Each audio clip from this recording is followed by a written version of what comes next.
എൻ്റെ പേര് സോണിയ. ഞാൻ അങ്കമാലിയിൽ നിന്നാണ് വരുന്നത്. ഇപ്പം ഞാൻ വന്നിരിക്കുന്നത് ഓസ്ട്രേലിയയിൽ നിന്ന് ഒരു മാസത്തെ ലീവിനാണ്. അപ്പോൾ ആദ്യമായി ഞാൻ ഉടമ്പടി എടുത്തത് 2020 ഉടമ്പടി എടുത്തു. ഞാൻ UK പോയി. അവിടെ നിന്ന് 2022 ഓസ്ട്രേലിയയുടെ വിസയും കൊണ്ടാണ് ഞാൻ ഈ സന്നിധിയിൽ വന്ന് കിട്ടിയ അനുഗ്രഹങ്ങൾക്കെല്ലാം സാക്ഷി പറഞ്ഞ് ഉടമ്പടി പുതുക്കി ഞാൻ തിരിച്ച് UK പോയി. അവിടെ നിന്നാണ് സ്പോൺസർഷിപ്പുള്ള വിസയുമായിട്ട് ഞാൻ ഓസ്ട്രേലിയക്ക് പോയത്. അപ്പോൾ അവരുടെ ഒരു ക്രൈറ്റീരിയ എന്ന് വെച്ചിട്ടുണ്ടെങ്കിൽ 1 വർഷത്തിൻ്റെ ഉള്ളിൽ അവർ നമ്മൾ സാറ്റിസ്ഫൈഡ് ആണെന്നുണ്ടെങ്കിൽ PR-ന് സ്പോൺസർ ചെയ്യാം എന്നുള്ളതായിരുന്നു. അങ്ങനെ 1 വർഷമാകുന്നതിന് മുൻപ് തന്നെ അവർ PR-നുള്ള സ്പോൺസർഷിപ്പ് തന്നു, നോമിനേഷൻ തന്നു. നോമിനേഷൻ സബ്മിറ്റ് ചെയ്ത് ബാക്കി എല്ലാ പേപ്പറുകളും റെഡി ആയിരുന്ന സമയത്ത് ആകെ കൂടി ഒരു കുറവ് കാണിച്ചിരുന്നത് കുറച്ച് നാൾ ഗൾഫിൽ വർക്ക് ചെയ്തിരുന്ന PCC സബ്മിറ്റ് ചെയ്യണം എന്നുള്ളതായിരുന്നു. പല വഴികളിലൂടെ നമ്മളൊരു രാജ്യത്ത് നിന്ന് വിട്ടുപോയി കഴിഞ്ഞിട്ടുണ്ടെങ്കിൽ അവിടെ നിന്ന് അത് കിട്ടുക എന്നുള്ളത് എളുപ്പമല്ല. അപ്പോൾ ഓൺലൈൻ വഴി അത് വേറൊരു രാജ്യത്ത് നിന്ന് ആക്സസ് ചെയ്യാനോ ഒന്നിനും പറ്റുന്നുണ്ടായിരുന്നില്ല. അങ്ങനെ പല രീതിയിൽ ശ്രമിച്ചെങ്കിലും അത് ഫെയിലായി. അങ്ങനെ ഞാൻ പഴയ എക്സിറ്റ് ആയ സമയത്തുണ്ടായിരുന്ന ഒരു PCC വെച്ചിട്ടാണ് PR-ന് സബ്മിറ്റ് ചെയ്തത്. അങ്ങനെ PR-ന് സബ്മിറ്റ് ചെയ്ത ആ സമയങ്ങളിൽ മുഴുവനും ഞാൻ വചനം എഴുതി പ്രാർത്ഥിക്കുക എന്നുള്ളതായിരുന്നു എൻ്റെ ഒരു മെയിനായിട്ടുള്ള രീതി. എപ്പോഴും ജോസഫ് അച്ഛൻ്റെ പ്രസംഗം ഉടമ്പടി ധ്യാനം കേൾക്കുമ്പോൾ അതിലേറ്റവും കൂടുതൽ അച്ഛൻ പറയുന്നത് മെറിറ്റ് ഇല്ലാത്തടത്ത് മാതാവിൻ്റെ ഗ്രേസ് കൊണ്ടാണ് അനുഗ്രഹങ്ങൾ കിട്ടുക എന്നുള്ളതാണ്. അപ്പം ഞാൻ കണക്കാക്കിയിരുന്നത് ആ PCC എന്ന് പറയുന്നതാണ് എൻ്റെ ഒരു മെറിറ്റ്. പക്ഷേ അതില്ലാത്തടത്ത് എനിക്ക് ആ PCC പോലും ഇല്ലാതെ പഴയ PCC വെച്ച് തന്നെ PR അടിച്ചു കിട്ടാനുള്ളൊരു സാഹചര്യം മാതാവ് ഒരുക്കി തന്നു. അതാണ് എൻ്റെ ആദ്യത്തെ സാക്ഷ്യം. രണ്ടാമത്തെ സാക്ഷ്യം എന്ന് പറയുന്നത് ഉടമ്പടി ധ്യാനത്തിൽ കേൾക്കുന്ന സമയഘടികാരത്തിൻ്റെ മേൽ മാതാവിനുള്ള അധികാരം. അതിൽ ഓസ്ട്രേലിയയിൽ ഞാൻ 2022 ജൂലൈയിലാണ് ചെല്ലുന്നത്. ഒരു 1.5 വർഷം കൊണ്ട് തന്നെ ഒരു വീട് വാങ്ങുക എന്നുള്ളതായിരുന്നു എൻ്റെ ഒരു ആഗ്രഹം. കാരണം പേരൻസ് സിക്കായ ആൾക്കാരാണ്. അപ്പം ഞാൻ നാട്ടിലൊരു വീട് പണിത് അവർക്കതിൻ്റെ ബ്ലെസ്സിങ്ങിന് വരണം എന്നുള്ളത് അവരുടെ വലിയൊരു ആഗ്രഹമായിരുന്നു.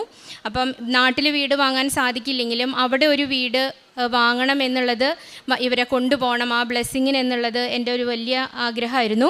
അങ്ങനെ 2024 ജനുവരിയിൽ എനിക്കൊരു വീട് കിട്ടണമെന്ന് മാതാവിൻ്റെ ഉടമ്പടി എടുത്ത സമയത്ത് തന്നെ സമയഘടികാരത്തിൻ്റെ മേൽ അധികാരമുള്ള മാതാവിന് സമർപ്പിച്ച് ഞാൻ പ്രത്യക്ഷീകരണ പ്രാർത്ഥനയും ജപമാലയും കാരുണ്യപ്രവർത്തനങ്ങളെല്ലാം ചെയ്യാൻ തുടങ്ങി.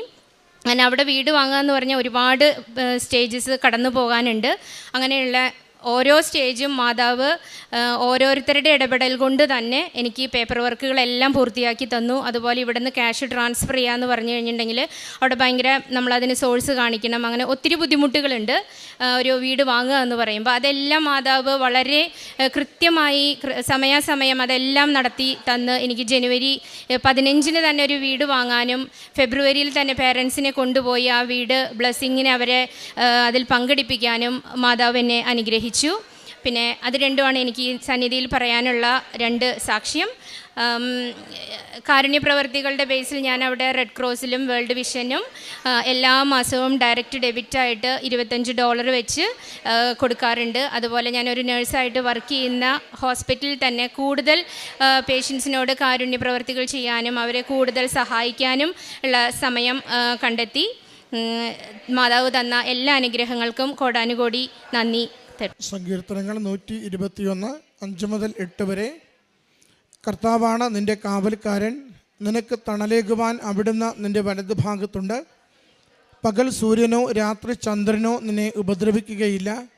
സകല തിന്മകളിൽ നിന്ന് കർത്താവ് നിന്നെ കാത്തുകൊള്ളും. അവിടുന്ന് നിൻ്റെ ജീവൻ സംരക്ഷിക്കും. കർത്താവ് നിൻ്റെ വ്യാപാരങ്ങളെ ഇന്നും എന്നേക്കും കാത്തുകൊള്ളും.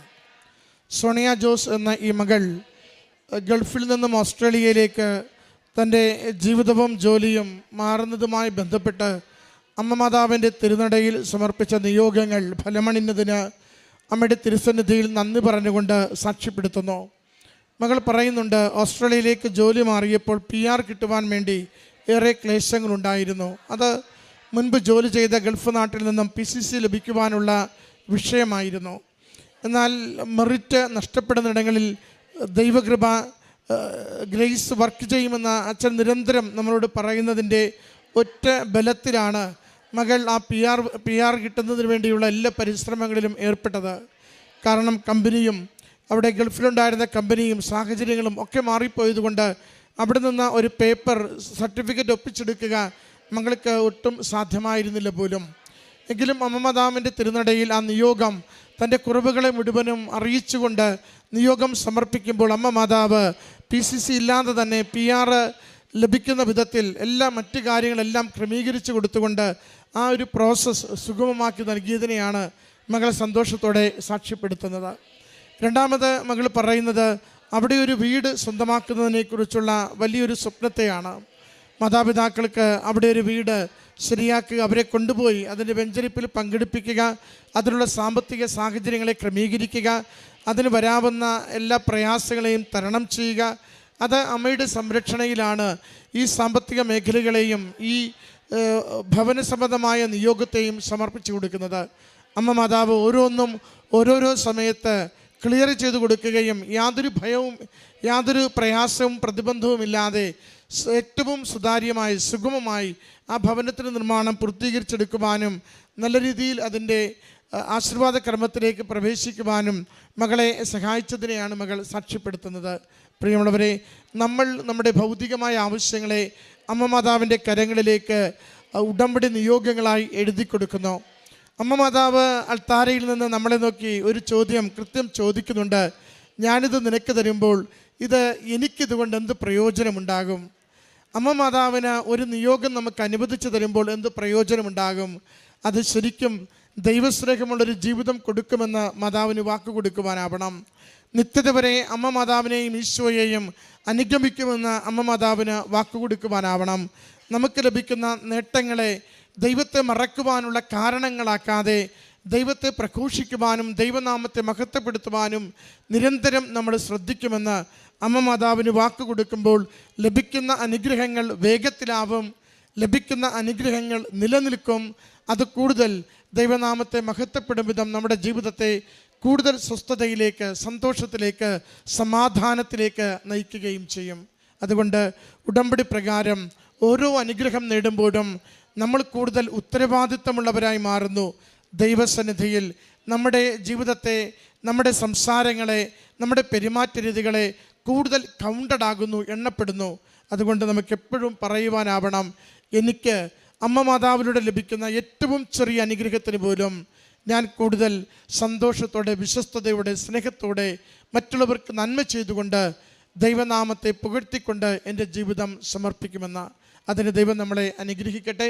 ഈ മകൾക്ക് ലഭിച്ച ഈ വലിയ അനുഗ്രഹങ്ങൾക്ക് നന്ദി പറഞ്ഞുകൊണ്ട് കരങ്ങളടിച്ച് ഈ സാക്ഷ്യം നമുക്ക് സമർപ്പിക്കാം. അത്യപൂർവ ദൈവാനുഭവങ്ങൾ ഇനി നിങ്ങൾക്കും സ്വന്തം. ഈ യൂട്യൂബ് ചാനൽ ഇതുവരെ സബ്സ്ക്രൈബ് ചെയ്തിട്ടില്ലെങ്കിൽ ഇപ്പോൾ തന്നെ സബ്സ്ക്രൈബ് ചെയ്യുക. ഈ വീഡിയോ ഇപ്പോൾ തന്നെ നിങ്ങളുടെ സുഹൃത്തുക്കൾക്ക് ഷെയർ ചെയ്തുകൊണ്ട് കർത്താവിൻ്റെ പ്രേക്ഷിതരാകുക.